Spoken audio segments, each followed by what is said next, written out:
ఈనాటి సమావేశానికి ముఖ్య అతిథులుగా విచ్చేసినటువంటి గడ్డం వేణుగోపాల్ రెడ్డి గారికి, ముద్రారెడ్డి గారికి, అదేవిధంగా రమేష్ గారికి, పుష్పతంజీ గారికి, వెంకటరమణ గారికి, కమలాకర్రావు గారికి, వేదిక పైన ఉన్నటువంటి ప్రబంధకులందరికీ కూడా పేరు పేరున నమస్కారం తెలియజేస్తూ, మరి ఈనాటి గణతంత్ర దినోత్సవాలు చాలా ఘనంగా జరుపుకోవడం చాలా సంతోషమైనటువంటి విషయం.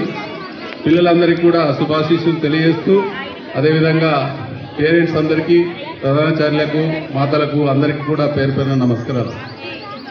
మరి గణతంత్ర దినోత్సవము, స్వాతంత్ర దినోత్సవం ఈ రెండింటికి భేదాలు వేరువేరుగా ఉన్నాయి.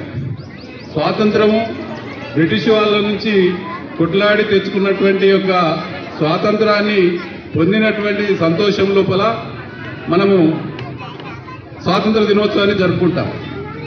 మరి ఆ స్వాతంత్ర వేడుకల్లో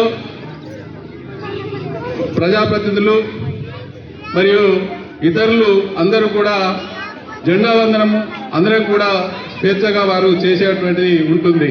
కానీ గణతంత్ర దినోత్సవానికి మనకు 40 ఏళ్ళు వచ్చినప్పుడు, 40 ఏళ్ళలో స్వాతంత్రం వస్తే 3 సంవత్సరాల తర్వాత మనకు ఈ యొక్క గణతంత్ర దినోత్సవాన్ని బ్రిటిష్ వాళ్ళ యొక్క పాలన నుంచి తీసుకున్నటువంటి సందర్భం లోపల ఒక రాజ్యాంగ స్ఫూర్తితో మన గణతంత్రంగా, అంటే ఈక్వాలిటీ అనేటువంటి మేడం గారు, సార్ గారు చెప్పినట్టు మనమంతా సమానత్వంగా ఉండాలి.